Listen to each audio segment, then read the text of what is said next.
न्यानो कामसँगै म scooter start गर्छु। सहर अझै पुरै उठेको छैन। सडकहरू शान्त छन्। योजना सरल छ, नमो बुद्ध हुँदै माने भञ्चाङ।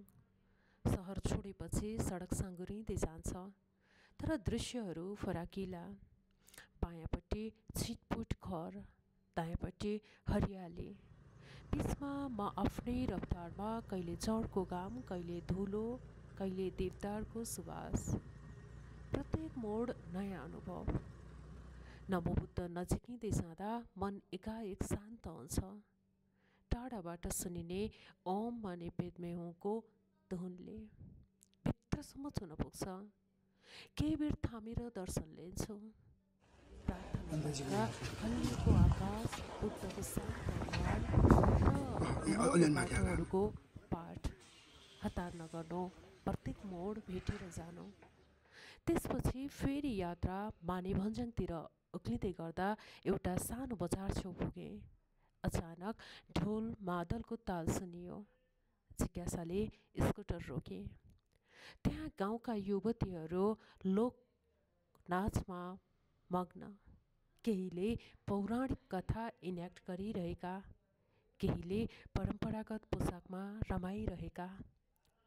तालको लयमा हात समाएर घुम्दा घुम्दै एकछिन लाग्यो। यो बाटो केवल भूभाग होइन, संस्कृतिको जिउँदो गलैँचा रहेछ। स्थानीय महिलाले मुस्कुराउँदै भनिन्, आज हाम्रो पर्व हो, पाहुनालाई स्वागत। म केही बेर ताली बजाएँ।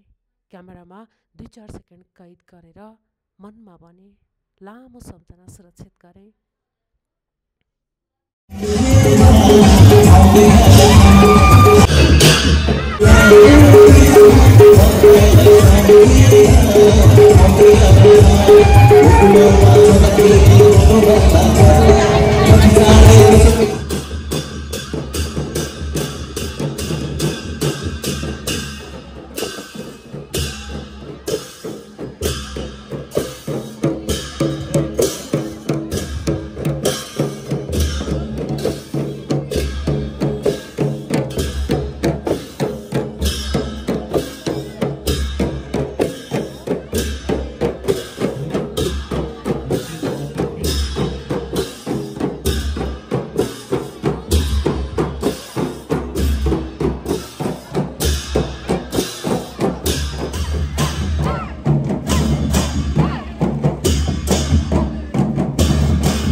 Thank you.